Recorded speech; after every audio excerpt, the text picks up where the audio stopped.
천하를 어지럽게 하는 자들. 바울은 고난 가운데서도 그의 일행 바울과 실라, 디모데, 역경 가운데서도 저들은 좌절하지 않고 뒤로 물러서지 않고 계속 복음을 전합니다. 때를 얻든지 못 얻든지, 듣든지 아니 듣든지, 어느 곳에 있든지 어느 때 있든지 중단 없이 쉼 없이 돌파하며 저들은 하늘나라 복음을 전파합니다. 예수는 그리스도라고 증거하고 예수는 부활하셨다고 복음을 전하고 있습니다. 바울의 2차 선교여행, 그는 아시아에서 복음을 전하고자 했지만은 하나님의 뜻은 그게 아니었습니다. 마게도냐에서 수많은 영혼들이 죽게 돌아오기를 원하셨죠.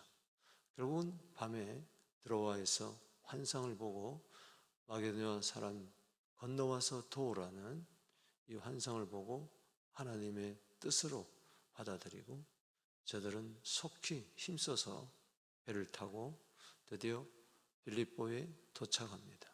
마게도냐의 첫 성, 마게도냐는 그 당시로서는 지금 그리스라고 할 수가 있습니다.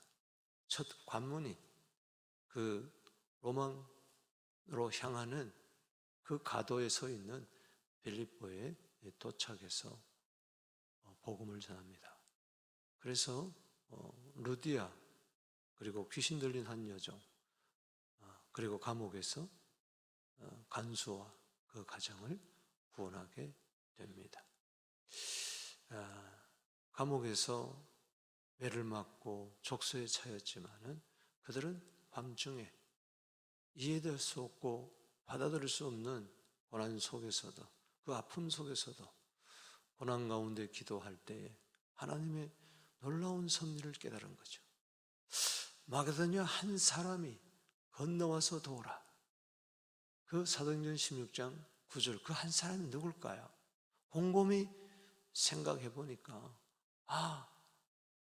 루디아일 수도 있고 귀신 들린 여종일 수도 있고 어쩌면은 오늘 이 감옥 속에서도 있을 수 있다. 건너와서 우리를 도우라는 그 한 사람은 한 남자를 이야기합니다. 그걸 깊이 생각하니까 너무나 감사한 거죠. 그리고 찬송한 거죠. 야고보서 5장 13절 말씀처럼 고난이 있을 때 기도하고 즐거움이 있을 때 하나님의 그 뜻을 깨닫는 자는 기쁩니다. 그래서 찬송하게 되는 거죠. 그 밤중에 하나님께서는 그 마게도냐에서 건너와서 우리를 도우라는 그 한 사람을 만나게 합니다. 그게 바로 누굽니까?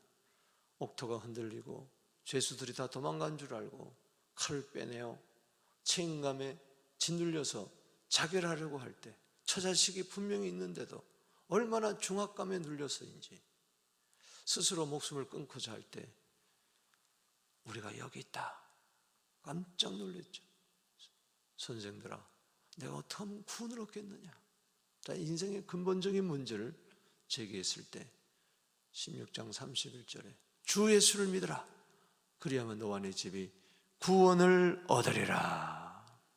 저와 온 집이 세례받고 하나님을 믿을 때 크게 기뻐했다.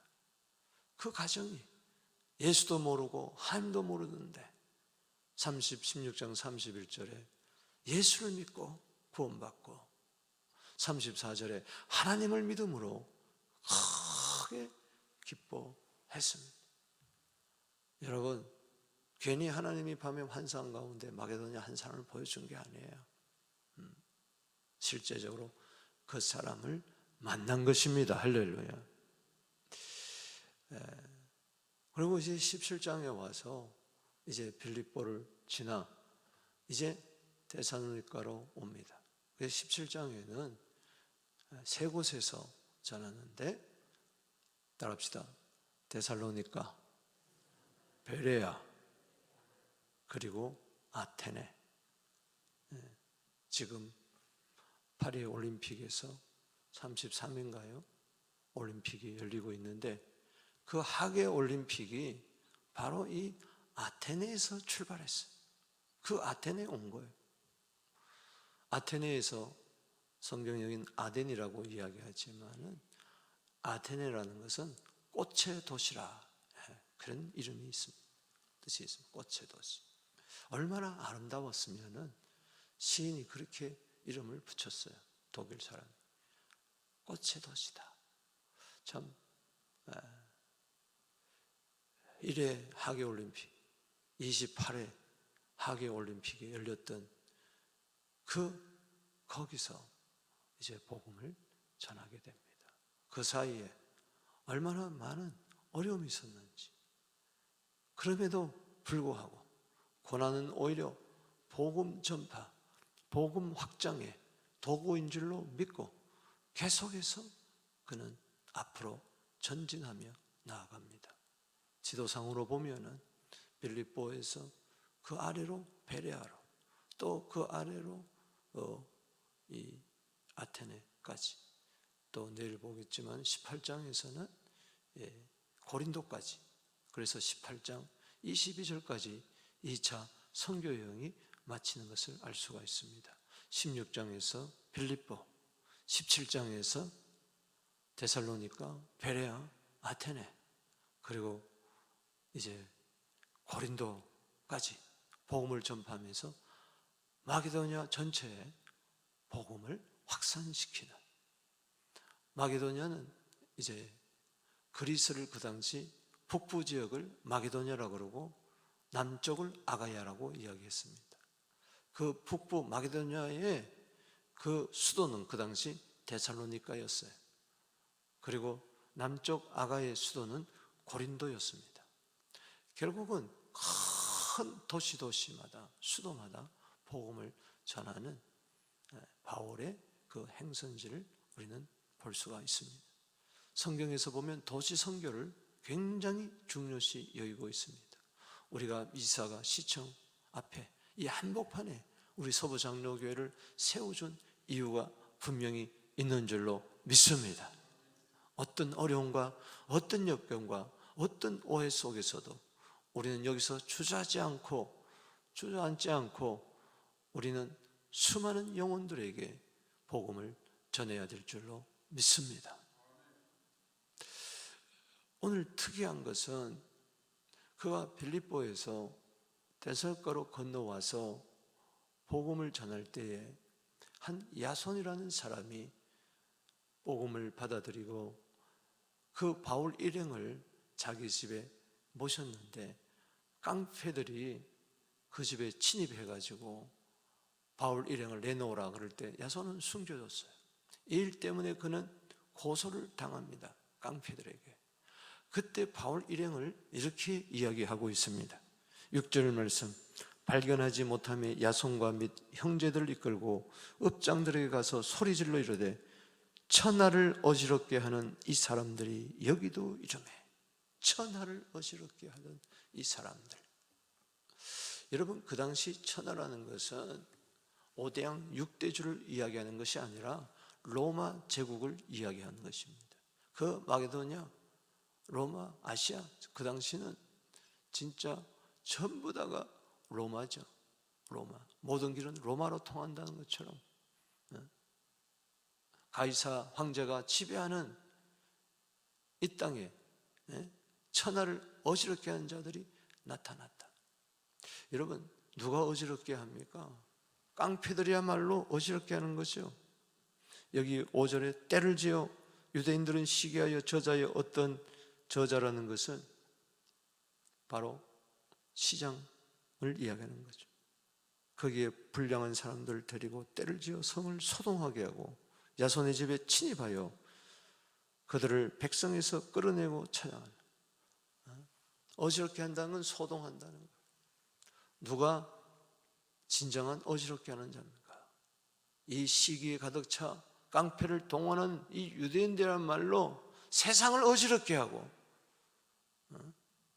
회당을 어지럽게 하고 믿고자 하는 사람들을 어지럽게 하고 하는 자들이, 그러나 바울 일행은 진정 어지럽게 하는 겁니다. 어둠을 몰아내는 가운데서, 무지를 몰아내는 가운데서 때로는 혼란이 온 것 같고, 때로는 오해를 일으키고, 때로는 핍박이 오지만 이것은 생명을 살리는 어지럽게 하는 것인 줄로 믿습니다. 고대로부터 내려오는 우상과 또 철학과 또 인본주의 사상, 욕심에 가득 차서 조싸우니 하면서,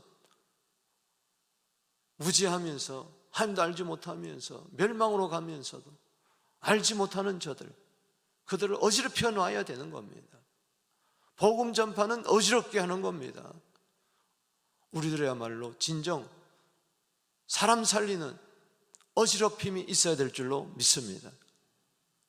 우리는, 교회는 이 도시를 어지럽게 하고 세상을 어지럽게 하는 복음 전파자들, 추수꾼들이 되어야 될 줄로 믿습니다. 오늘 본 말씀은 1절에서 9절 데살로니가 전도, 10절에서 15절 베레아 전도, 16절에서 34절 아테네 전도로 구성되어 있는데, 가는 곳곳마다 어지럽게 하는 것입니다. 먼저 이 데살로니가 전도 1절에서 9절을 보십시다.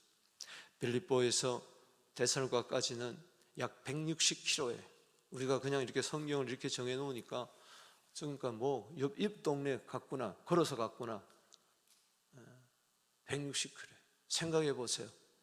밤중에 두드려 맞고 옷이 찢기고 깊은 감옥에 던져져서 그 가운데서도 구원의 역사 이루고, 이제 루디아 집에서 교회가 생기고 개척되는 것을 보면서 저들의 믿음을 굳건하게 하고, 이제 다시 떠나는데 160km를 걸어가는 거예요. 160km. 쉽지가 않은 거예요. 아픈 몸을 이끌고 쉬지도 못하고, 어디 가서 병원에서 치료를 받거나 호텔에서 묵거나 자기 몸을 뭐 쉬거나 그러지 않고 오직 복음을 위하여, 또 마게도냐에 와서 건너오라고 하는 손짓하는 그 한 사람을 만나기 위해서 불타는 가슴으로 160km도 마다하지 않고, 지금도 160km라면 적지 않습니다. 뭐 쌩 달리는 벤츠를 타고 간 것도 아니라는 것이죠. 바울과 디모데와 실라, 이들은 성령 충만하여 그 걸음을 옮겼던 것입니다. 바로 데살로니가는 북마게도냐의 수도였습니다. 행정 수도였습니다. 거기에 규례대로 바울은 항상 회당을 거점으로 복음을 전했습니다. 그곳에도 디아스포라 유대인들이 있었어요. 그 회당에 들어가니 거기서 복음을 3주 동안 전합니다. 그래서 여기 바울이 1절에 데살로니가에 이르러 거기 유대인의 회당이 있는지라 바울이 자기의 관례대로 그들에게 들어가서 새 안식일에 성경을 가지고 강론하는. 3절 읽어봅시다. 시작. 뜻을 풀어 그리스도가 해를 받고 죽은 자 가운데서 다시 살아나야 할 것을 증언하고 내가 너에게 전한 이 예수가 그리스도라.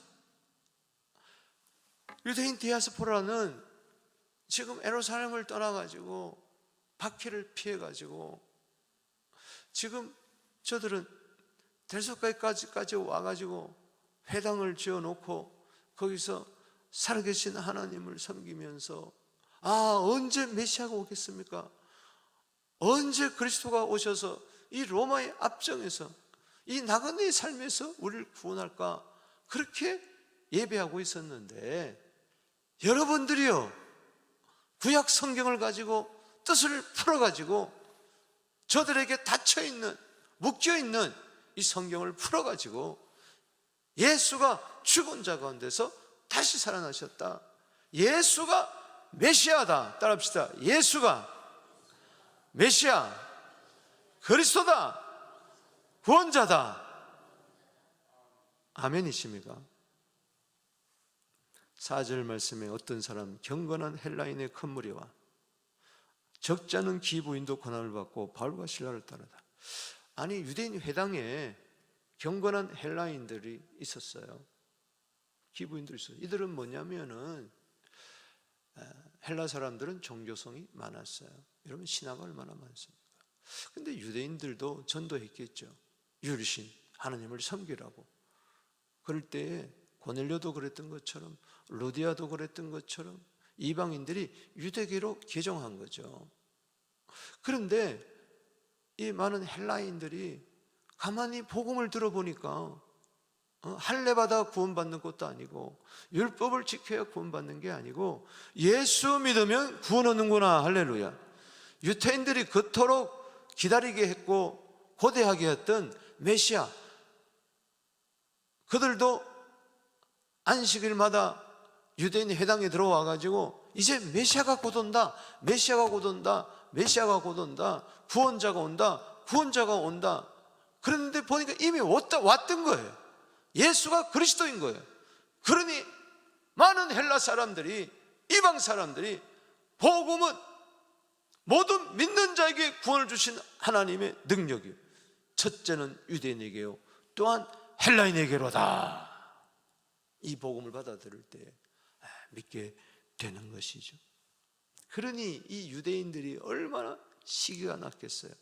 5절에 유대인들은 시기하여 자기들은 뒤로 싹 빠지고 돈 주고 매수해가지고 시장 패거리들을, 깡패들을 동원해가지고 떼를 지어가지고 소동하게 하고 야손의 집에 들어가서 야손이 복음을 받아들인 거죠.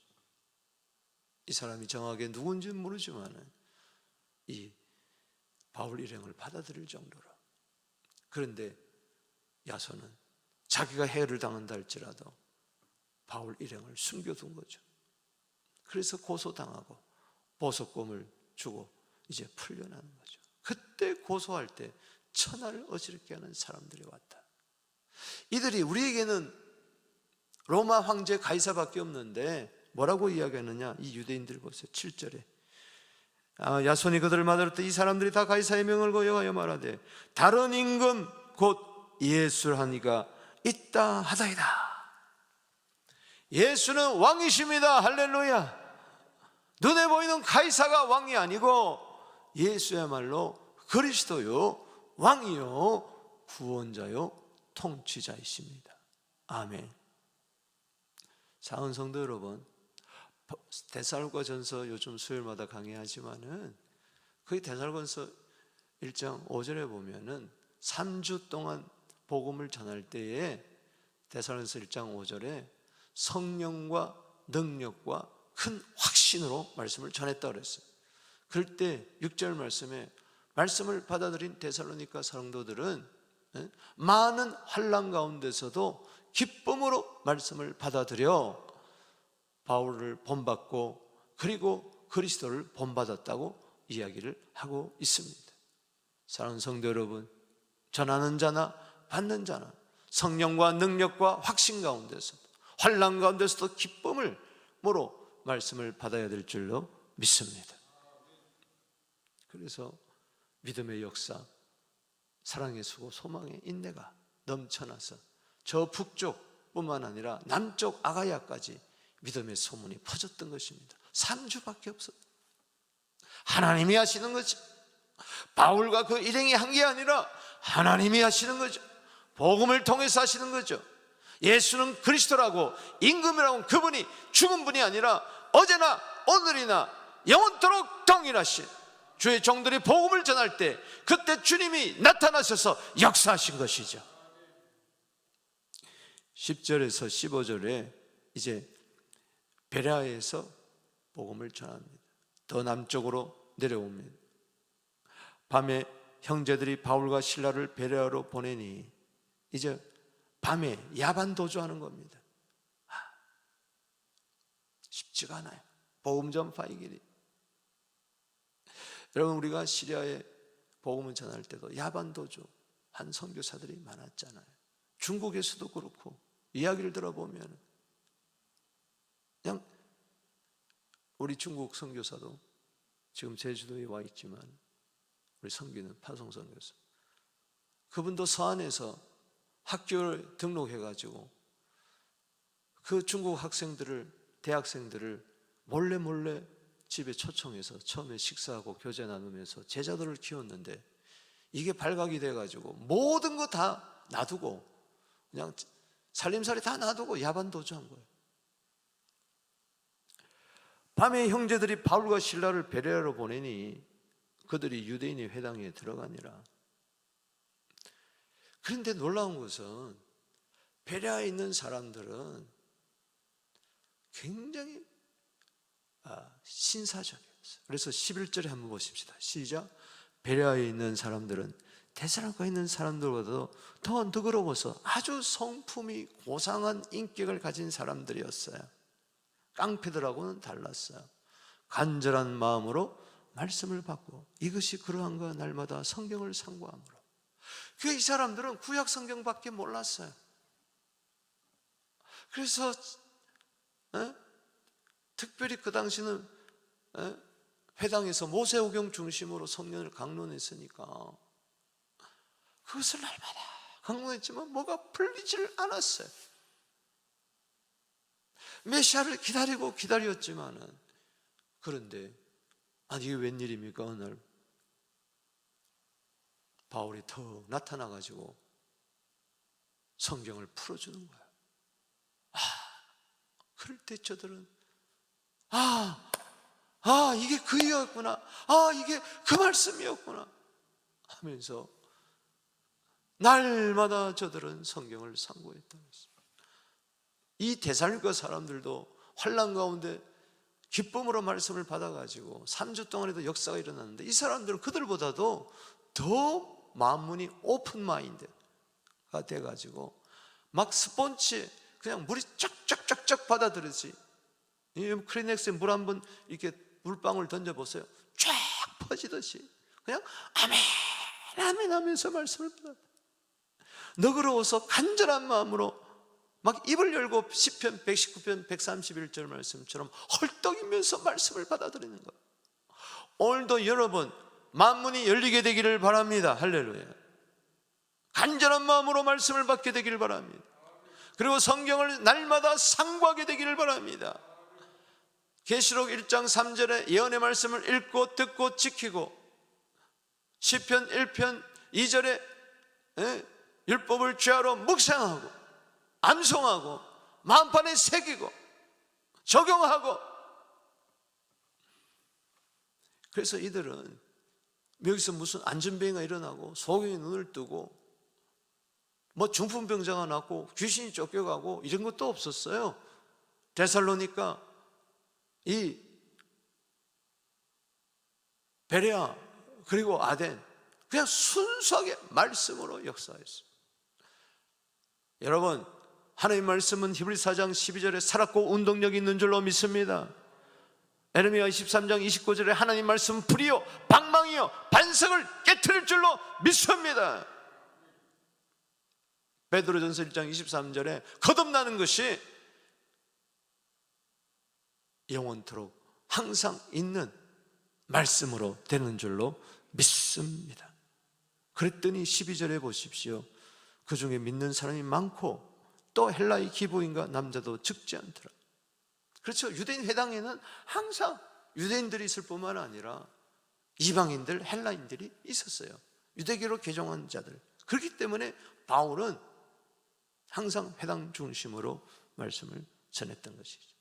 그런데 유대인들이 또 시기가 나서 데살로니가에서 깡패 동원했던 이 유대인들이 이것들이 베레아에 가서도 천하를 어지럽게 하는 이것들이 복음을 전한다고 다시 그 깡패들을 보낸 거예요. 13절에 데살로니가에 있는 유대인들은 바울이 하나님의 말씀을 베레아에서도 전한 줄 알고 거기서도 무리를 움직여 소동하니, 그래서 베레아 형제들이 벌써 교회가 세워진 거죠.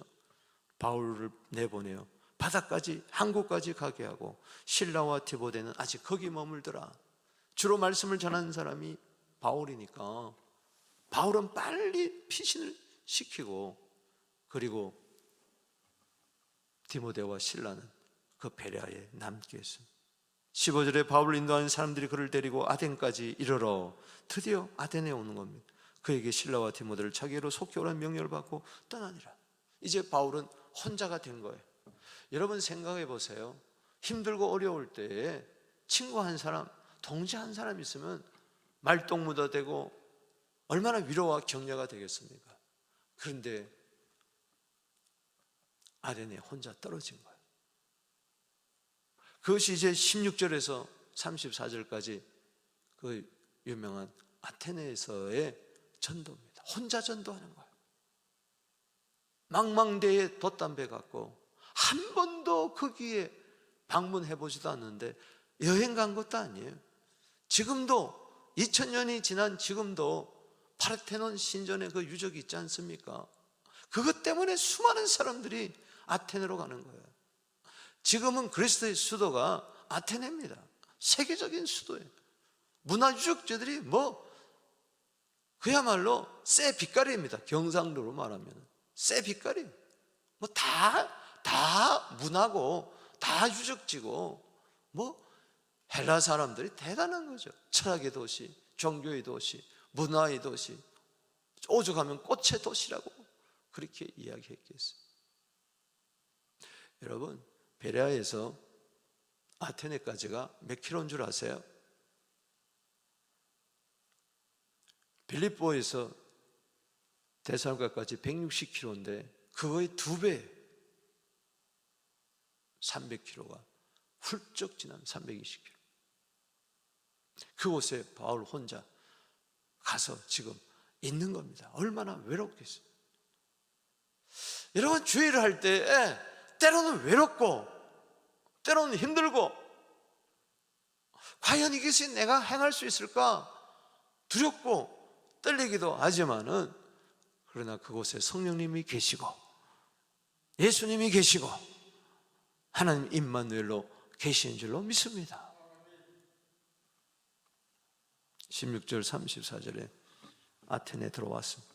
아테네에서 바울과 실라를 기다리다가 이제 같이 오면 복음을 전하려고 했는데 우상의 가득한 것을 보고 마음에 격분하여 800만 개 정도의 돌로 새긴 우상, 무슨 우상. 아니 그냥 도시 전체가 그냥 우상 덩어리. 막 마음에 격분한 거죠. 모세가 금송아지 만들어 놓고 거기다 절한 걸 보고 격분해가 10계명을 던져버렸던 것처럼 이 바울의 격분, 분노는 하나님의 분노죠. 하나님을 알지 못하고 범사의 종교성은 많지만은 인간의 머리는 뛰어나가지고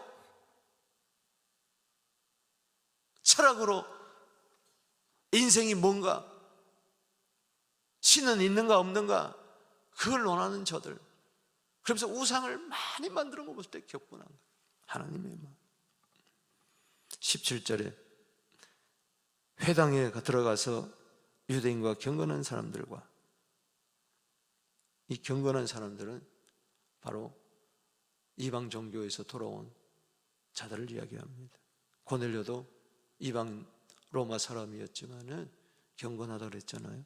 장터에서는 날마다 만난 사람을 변호하네. 회당에서, 장터에서, 그리고 18절에 에피쿠로스 학파, 스토아 학파, 대표적인 헬라 철학이죠. 여러분, 소크라테스가 어디 출신입니까? 아테네 출신입니다. 아리스토텔레스가 어디 출신입니까? 아테네 출신입니다. 플라톤이 어디 출신입니까? 아테네 출신입니다. 바울과 쟁론할 때 어떤 사람들인데 이 말쟁이가, 여러분 보세요, 천하를 어지럽게 하는 자를 여기서는 뭐라고 그럽니까? 말쟁이다. 뭐 좀 아는 거 지식, 그 편파적인 지식 가지고 뭐 죽은 자가 살아난다, 뭐 복음이 이렇다, 예수가 어떻다. 이들은 에피쿠로스파가 스토아파들은 부활을 믿지를 않습니다. 이들은 신을 또 믿지를 않아요. 또 저들은 범신론자들이. 그런데 무슨 조그만 게 하나 와가지고, 여러분, 바울은요 볼품이 없었다 그랬어요. 문헌에 보면은 이렇게 난장이랬어요. 난장이 키가 아마 140, 150 고언저리였어요. 코는 매부리 크고 여기 미간은 붙어버렸고 걸어다니는 병원이고 그야말로 볼품 없는, 와가지고 뭐 떠들고 되니. 말쟁이가 무슨 말이가 뭐냐, 어떤 사람이라도 이방 신들을 전하는 사람인가 보다. 또 거기는 항상 자유롭게 토론하는 도시니까 바울이 예수와 부활을 전하기 때문에. 따라합시다. 바울이 여기 19, 18절 끝에 예수와 부활을 전하더라. 할렐루야. 예수와 부활을 전하더라. 부활을 전했다는 것은 십자가도 전한 것이죠. 할렐루야. 예수와 부활, 예수와 부활. 전혀 부활을 생각해보지도 못하는 저들, 죽으면 그만이라고 하던 저들. 스토아과들은 불, 연기, 물, 이게 만물의 근원이라고, 불이라고 생각하지 않았습니까? 불에서 연기가 나면 거기서 연기가 하늘에서 수증기가 되어오면 물이고, 이게 순환하면서 돌아가면서 이게 만물이 움직여진다. 이게 이 바보 같은 생각들. 그런데 부활을 이야기하니 이게 무슨 뚱딴지 같은 소리냐. 그를 붙들어 가지고, 야, 그러면 우리가 고대로부터 내려오는 신들의 재판소가 있다. 그 유명한 철학을 논쟁하는, 신을 논쟁하는 신화를 이야기하는 아레오바고에 데리고 가는 겁니다. 회당에서, 장터에서 19절에 그를 붙들어 아레오바고로 가며 그를 붙들어 바울을 붙들어. 얼마나 외롭고 힘들어요. 그 쟁쟁한 사람들하고 이제 붙는 거죠. 한판 붙는 거죠. 아베로 가며 이렇게, 네가 말하는 이 새로운 가르침이 무엇인지 우리가 알 수 있겠느냐. 그들은 항상 마음문이 또 열려 있었어요. 철학하는 사람들이기 때문에 신학문을 그대로 받아들이고, 그래서 새로운 것을 부활을 이야기했는데, 그럼 한번 이야기해봐라. 무슨 뜻인지 이상한 거, 20절에 이상한 거 무슨 뜻인지, 우리가 복음을 전하면은 알지 못하는 사람은 이상한 거 전하는 거, 이상한 거. 여러분, 이상한 것을 전하십시다. 할렐루야. 이상한 것을 통해서 천하를 어지럽게 해서 이상한 것이 진리인 것을 증거하는 우리들 되기를 주 이름으로 축원합니다. 21절에 아덴 사람과 나그네 외국인들 새로운 것을 말하고 듣는 것 외엔 달리 시간을 쓰지 않느니라. 22절에 바울이 아레오바고 가운데 서가지고 말하되, 드디어 유명한 아테네의 설교가 이루어집니다. 아덴 사람들아, 너희를 보니 범사의 종교성이 많도다. 너희가 어떤 우상을 만들어 놓고 거기다가 알지 못하는 신이라고 써놓고 거기다 예물을 드리고 거기다 제사를 하고 거기다가 절을 하는데, 경배하는데, 그 알지 못하는 신이 바로 하나님이다. 할렐루야. 그분이 천하 만민을 지었다. 24절에 창조주 주제자 그분이 우리에게, 만민에게 25절에 생명과 호흡과 만물을 친히 주셨다. 모든 족속을 혈통으로 만들었다. 27절에 하나님을 더듬어 찾아 발견하게 하신다. 그래서 우리의 양심을 주시기도 하고, 저 하늘과 저 땅과 저 바다와 봐라, 하나님 멀리 계시지 않는다. 우리 인생들은 28절에 그를 힘입어 기동하며 지금도 살아있다. 시인이 이야기하지 않느냐? 어떤 시인이 신의 소생이라고 사람을 이야기하지 않느냐? 맞다. 우리는 29절에 하나님의 소생이다. 하나님의 자성이다. 누가복음 3장 38절에 그 이상은 아담이요, 그 이상은 하나님이다. 할렐루야. 아담으로부터 모든 혈통이 내려왔는데 사람들은 지금 죄로 말미암아 하나님을 모르는 것이죠. 30절에 알지 못하는 시대는 하나님이 지나갔지만 이제는 어디든지 사람들에게 다 명하사 회개하라 하셨느니라. 아멘. 여러분, 회개해야 됩니다. 할렐루야. 철학을 자랑하고 종교를 자랑하고 문화유산을 자랑하고 문화를 자랑하는 저들에게 그는 절대 귀가 꺾이지 아니하고 담대하게 예수를 이야기하며 회개하라. 31절에 이는 정하신 사람으로 하여금 천하를 정하신 사람은 누굽니까? 예수 그리스도입니다. 천하를 공의로 심판하를 작정하시고 이에 그를 예수를 죽은 자 가운데서 다시 살리신 것을 모든 사람들에게 믿을 만한 증거를 주셨느니라. 아멘이십니까? 여러분, 철학자들에게 복음 전한다는 거, 하나님이 없다고 부정하는 사람들에게, 또 우상이 섬기는 자들에게 복음 전한다는 거 쉽지 않습니다. 바울이 얼마나 논리적으로 잘 전하는 거예요. 여러 모양으로 복음을 전하는 것이죠. 유대인에게 유대인에 맞게, 헬라인은 헬라인에 맞게, 무신론자는 무신론자에 맞게, 철학자에는 철학자에 맞게. 32절에 그들이 죽은 자의 부활을 듣고 어떤 사람은 조롱도 하고 어떤 사람은 이 일에 대하여 내 말을 다시 듣겠다 하니 이에 바울이 그 가운데로 떠나니. 34절 읽어보십시다. 시작. 몇 사람이 그를 가까이하여 믿으니 그 중에는 아레오바고 관리 디오누시오와 다말이라는 여자가 와 또 다른 사람도 있었더라. 여러분, 이 디오누시오, 다말이 성경에 한 번밖에 안 나오는 이 사람, 바로 이 사람이 건너와서 우리를 도우라는 사람이,